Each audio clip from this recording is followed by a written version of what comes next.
Johnny Dollar.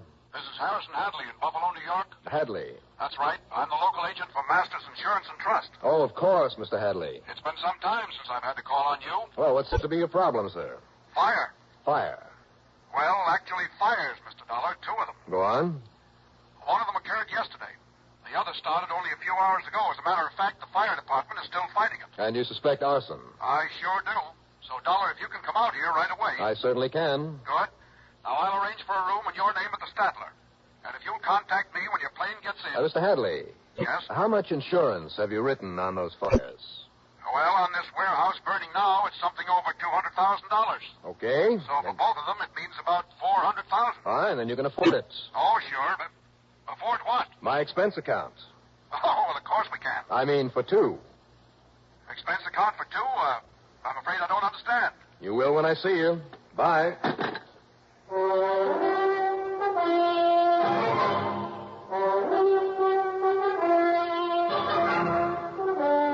CBS Radio brings you Bob Reddick in the exciting adventures of the man with the action-packed expense account. Investigator. Yours truly, Johnny Dollar.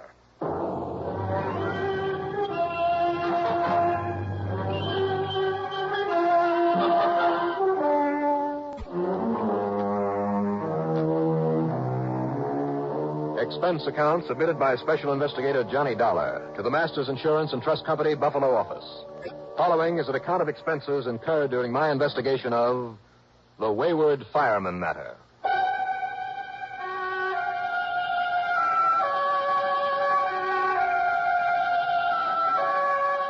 A lot of people have the mistaken idea that a lot of the crimes that are solved by a lot of clever, mysterious Sherlock Holmes type of deduction, or by the equally mysterious and super scientific razzmatazz that goes on within the confines of some of our fabulous modern crime laboratories. All right, some of them are. But most of the crimes I deal with are solved by nothing more than a lot of work and a lot of sweat. And above all, information. Now, that means stoolies, informers, other criminals. Well, listen, and you'll see what I mean. Expense account item 1, $14.25 for telephone calls. To locate and contact my old friend Smokey Sullivan, who's now playing it straight after a long career in the underworld, who is best known by the police throughout this country for his work as, yeah, you guessed it, for his work as an arsonist. Yeah, Johnny.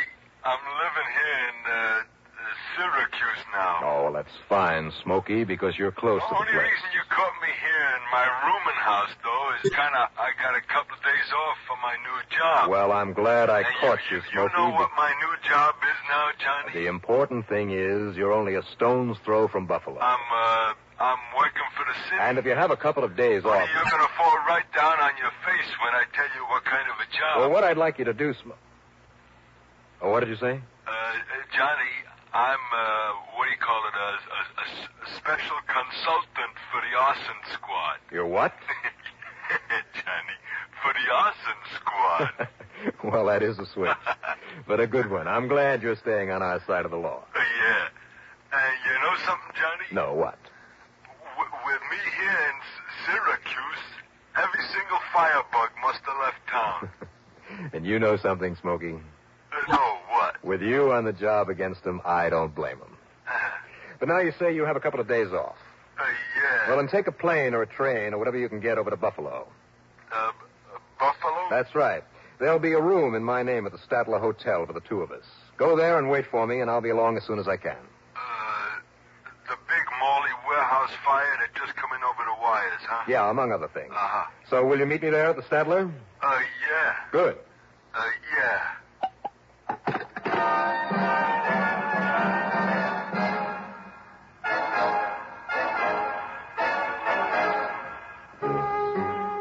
Item 2, $31 even for a cab to Bradley Field, a plane to New York, and a plane to Buffalo. It was late in the afternoon by the time we circled the big bustling city, with its huge steel plants and blast furnaces, its flour mills and chemical plants, grain elevators, railroad yards and rubber factories, and its busy harbor at the northeastern end of Lake Erie. As soon as we sat down at the Greater Buffalo International Airport, I picked up my luggage and started to look for a taxi. Dollar! Dollar, over here. Are you on, Mr. Hadley? Yes, Harrison Hadley. Don't tell me it's been that long since you've been here. Or is it this slight paunch I've developed and a few prematurely gray hairs? How are you? I'm fine, Mr. Hadley. And for heaven's sakes, call me Harrison, or better still, Harry. Right. Well, now, come on. I got my car idling away in a no-parking zone. Unless I'm mistaken, that policeman doesn't like it. You're right, but here we are. All right, slide in. Throw your bag in the back. Right you are. Come on. That's all right, officer. Pulling out right now. Well, you better, mister, if you don't want a ticket.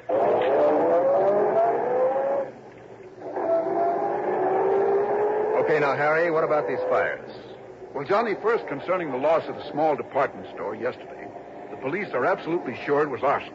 And the owner of the store has been having a hard time paying his bills lately. So 1 and 1 makes 2. It makes nearly $200,000 we'll have to pay off unless the police can prove he had the fire set. Or we can catch the firebug and get it out of him. Now, tell me about the other. A warehouse for scrap rubber. And again, the owner, a man by the name of Morley, has been having financial troubles. So 2 and 2 makes 400,000. Right. And in the case of the warehouse, the police are sure the same incendiary method was used. Well, now, don't they keep a list of torchmen and their methods? Of course. But, Johnny, these 2 fires have them stopped. Now, apparently it's some method they've never known to be used before. Well, I bet I know somebody who'll recognize it. Oh, really? Who? This friend of mine I mentioned over the phone. The one I've invited along to give me a hand. Well, who is he? Well, just get me into the Statler and I'll introduce you.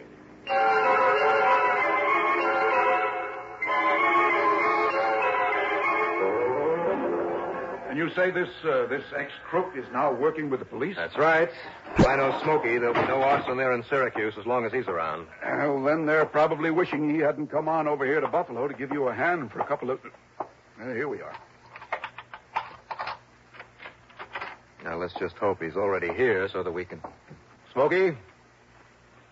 I guess not. Hmm? What was that?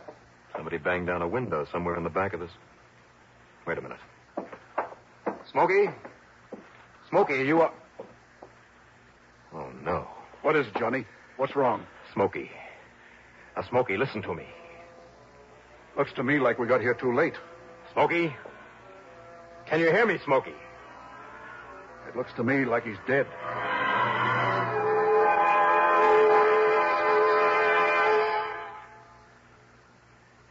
An operation to correct microstenosis is an everyday experience in this day and age. Even more advanced surgery of the heart involving heart-lung machines and other modern equipment is no longer rare and highly successful in saving lives. Humanity owes a great deal for living at a time when many conditions involving the heart can be corrected through diet, through day-to-day care, through drugs, and, where necessary, through surgery. But we are a long way from conquering many of the causes of heart and artery sickness. Impressive as are the victories already won, the battles ahead for science and medicine are imposing. They can be won with massive support. This support can be given most effectively to your local heart association, this month seeking funds to continue the job. Help your heart fund. Help your heart. Be generous. The work is vital, and the diseases won't cure themselves.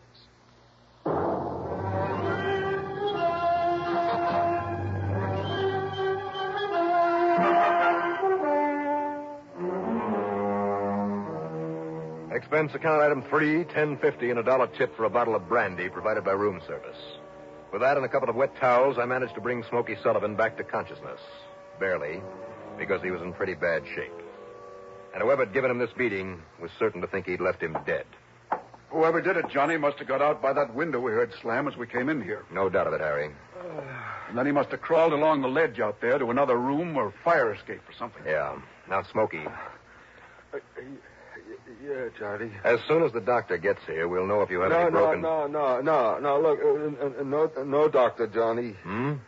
You think a little thing like that, a couple of slaps on the head? Think? I know it. I can see it. You're badly hurt. No, look, I'm going to be all right, Johnny. Oh, we'll see And listen, after the doc gets through with you. Listen, Johnny. Yeah? It was Bottles. Bottles? Bottles Burton. Bottles Burton did this to you? Yeah. Bottles Burton. That's a man's name? Yeah, because of his chemicals. It's a trick. Yeah? Trick with the bottles of chemicals to set a fire. Oh, I see. Look, give me a little more sip of that, huh? Yeah, sure. Here. Here you are. Yeah. Thanks. He's a bad one, Johnny. And he must be crazy to have plowed into you like this. He's a pyromaniac. Pyromaniac? Yeah, it has been ever since a kid.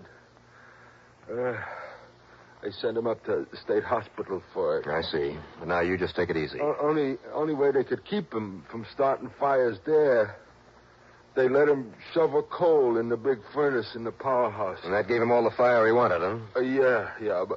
But then they thought they had him cured, so they let him go. And ever since, he's been a torch man for hire. Oh, no, Johnny. What do you mean, no? Of course he has. No. Because like I say, he's like a maniac. I mean, he would never set a fire for money. Only for himself. You're sure of that? Yeah. Well, then, Harry, maybe your plant owners didn't hire him after all. No, not him. Well, nevertheless, Johnny, you've got to stop him now that you know who he is. Not only because it means a public service on the part of our company, but, well... Because if he isn't stopped, your company may have to pay off some more of these big claims. Exactly. And listen... Now, listen, are you sure that it isn't too much for you, Smokey, until the doc gets here? Yeah, Johnny, I'm sure. Because, listen... Yeah? Part of this maniac... Yeah? Always 3 fires in a row. 3 days in a row. Oh? That means he'll start another one tonight. So if you don't stop him, Johnny... Before he could get to you, Johnny. But as long as he doesn't know I'm in town, let's not worry about that. Well... But he must know. What? Yeah. Well, why do you think that? He was so surprised when he saw me open this door. Me thinking it was you that knocked. So he must have thought it was you here in this room. The room is in your name. Well, how could he possibly... Harry, did you tell anyone I was coming here? Well, knowing you'd want to work with them, as you always do, I did phone the police. And if there was a radio newsman, a reporter standing around, and there probably was... Oh, great. And now to make matters worse, Burton must know that Smokey's here to work with me. Oh, I'm sorry, Johnny. Only now he thinks I'm dead. Hmm? Yeah. Yeah, that's true. Or if he doesn't, maybe we can... Yeah. Mm-hmm. What is it, Johnny? You have some idea for... Only if he does for sure know that you're here, Johnny, he... Are you listening, Johnny? Hmm? Oh, yes, sure. Well, I don't think he'd start that third fire tonight, knowing you might tag him. I think he'd lay low. Well, that's fine. If there's nothing else, then, Johnny, that'll give you time. Maybe. Now, Smokey, tell me everything you can about him. About this Bottles Burton. His habits, the kind of friends he picks up, what sort of place he might find to live, anything. Oh, well, he'd always get a job, Johnny. What kind? Like maybe a fireman. Fireman? Like in some powerhouse or maybe around some blast furnace or some place where there's fire. Oh, I see. Smokey, you've just given me a wild idea. Yeah? If I can get a mug shot of him, and there must be one around somewhere. Yeah. What is this idea, Johnny? It's worth a try. Now, Harry. Yes? Make whatever deal you have to with this hotel to have him play along with me. Then get it out to the radio and the press that Smokey here is dead as a result of this beating. That his body has been taken to the morgue. Oh? Only, of course, he'll stay right here. Well, I'm afraid I don't... You let that news out right away, okay? Whatever you say, Johnny. But why? Just wait and see.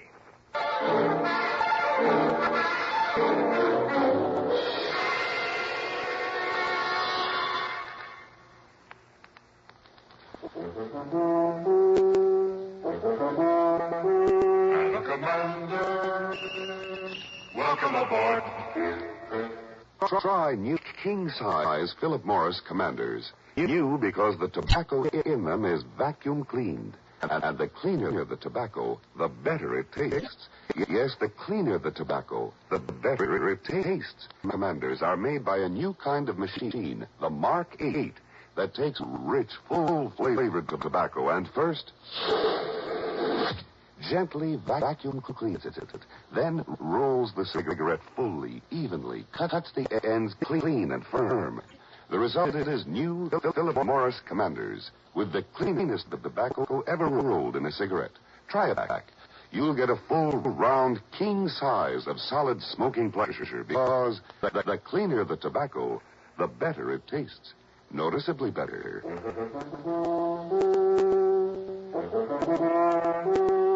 Commander, welcome aboard.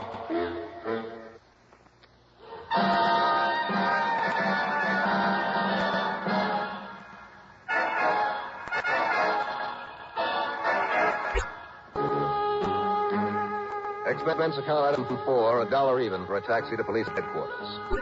Yeah, they had a mug shot of Burton. They simply hadn't been able to connect his method with those fighters. They gave me a copy, and of course they swore they'd do everything they could to flush him out if he was still around. And then I played my hunch. And item 5 is $18.70 in taxi fares, checking around a flock of fire departments and stations until, finally... Sure, Mr. Dollar. Only his name isn't Burton. He called himself Charlie Smith. Smith, huh? Yes, sir. This is his picture, all right. He's one of my boys, all right. Good. Now, just where can Or rather, he was. What do you mean by that, Chief? He just didn't report for work, and we haven't seen him here at the firehouse since. Since when? Oh, a couple of days ago. I checked his rooming house. That's where he lives off duty, and he's left there, too. And you have no idea where I might find him? Might start to look for him? I'm afraid not, sir. It's funny, too. What do you mean, funny? He was a good man. It always seemed like he... Well, almost like he enjoyed his work around him. That's the understatement of the week.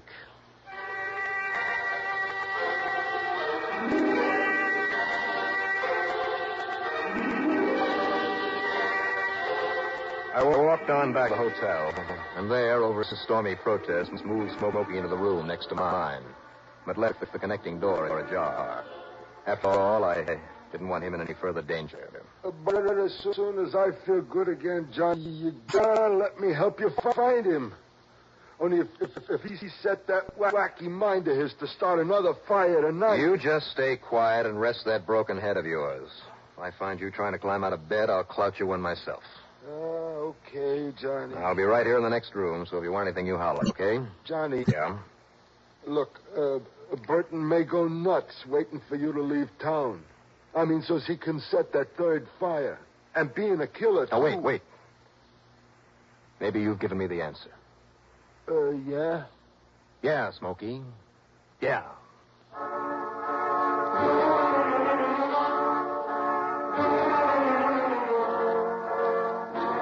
I tore on over the radio station, WBEN, over on Elmwood Avenue. Bill Peters, the program manager, was still around. Better still, he was willing to cooperate with me 100%. Darn it, Johnny, I'm sorry. If I'd known you wanted to keep it a secret, I'd have kept the word of your coming here off our newscast. Well, it's too late now, Bill.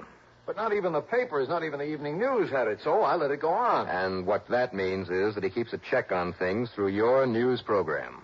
This Burton, the firebug? Yes. And that's good. Because if you'll let me write a piece of copy for your next couple of newscasts... Yeah, here. Here now.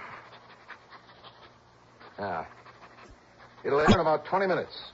The newscaster will be Jack Ogilvy. Good. Now just have him read this as is.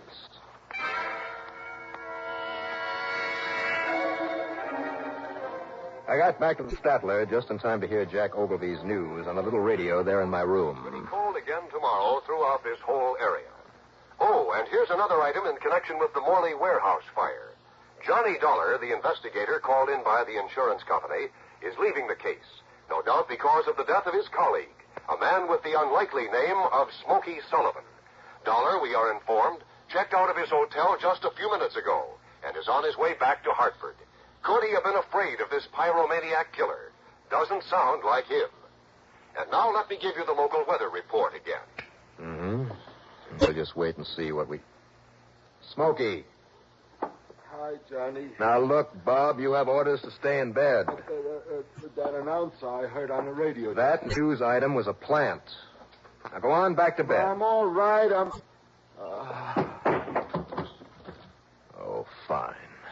just fine.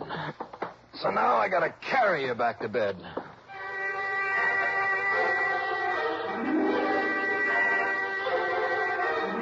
And then, sitting there alone in my room, I wondered. Smokey had said that Burton was clever in his own twisted way. Clever enough to fall for my trick.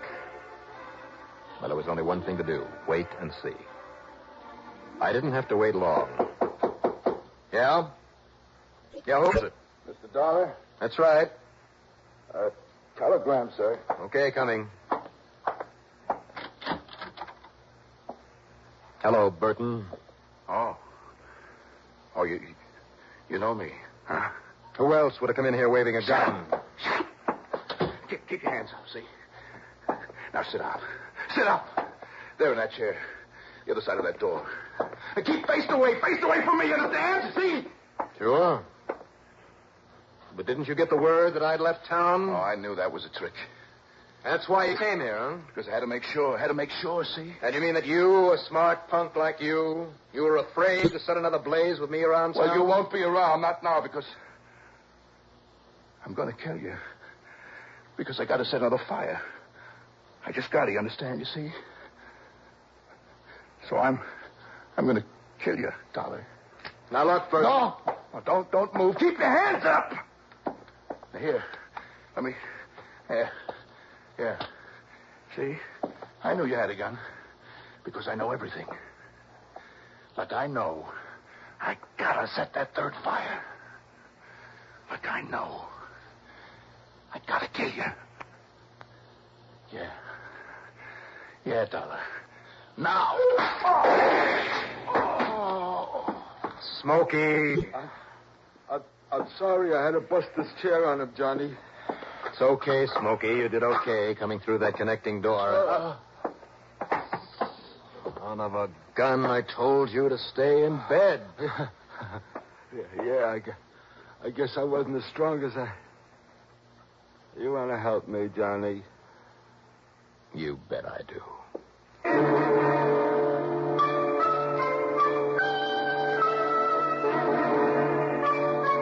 Well, it's up to the courts, naturally. And this time I'm betting there'll be no parole for Burton, ever. Not only because of the fires, but the murder attempt on Smokey. And come to think of it, on me. As for the insurance money that'll have to be paid out, well, you can't win them all. Expense account total, including room and board and Smokey's expenses, plus a little gratuity and to cover his doctor's bills, $227 even. Yours truly, Johnny Dollar.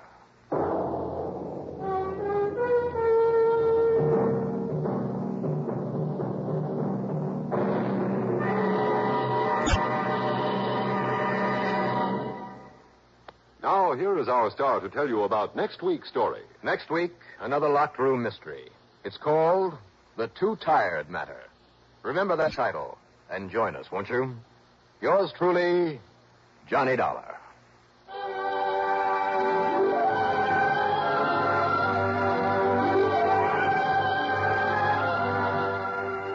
Yours truly, Johnny Dollar, starring Bob Reddick, is written by Jack Johnstone. Produced and directed by Bruno Zerato, Jr.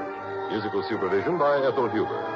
Heard in our cast were Nat Polen as Smokey Sullivan, Bill Smith as Harrison Hadley, Bernard Grant as Burton, George Petrie as Bill Peters, Robert Garden as the Chief. Jack Ogilvy of WBEN played himself. Be sure to join us next week, same time and station, for another exciting story of yours truly, Johnny Dollar. This is Art Hannes speaking. Recently on CBS Radio Network's House Party, host Art Linkletter asked a 6-year-old Muppet on the kids' panel what he planned to be when he grows up. A policeman, the youngster replied. Art probed further, and how will you know the ones to arrest? How do bad people look? The short would-be lawman had a fast answer. Crooks have black and white stripes all over them. Regular listeners hear such laughable logic all the time from the kids on House Party, a regular feature on the show. Be listening for Art and his guests weekdays right here.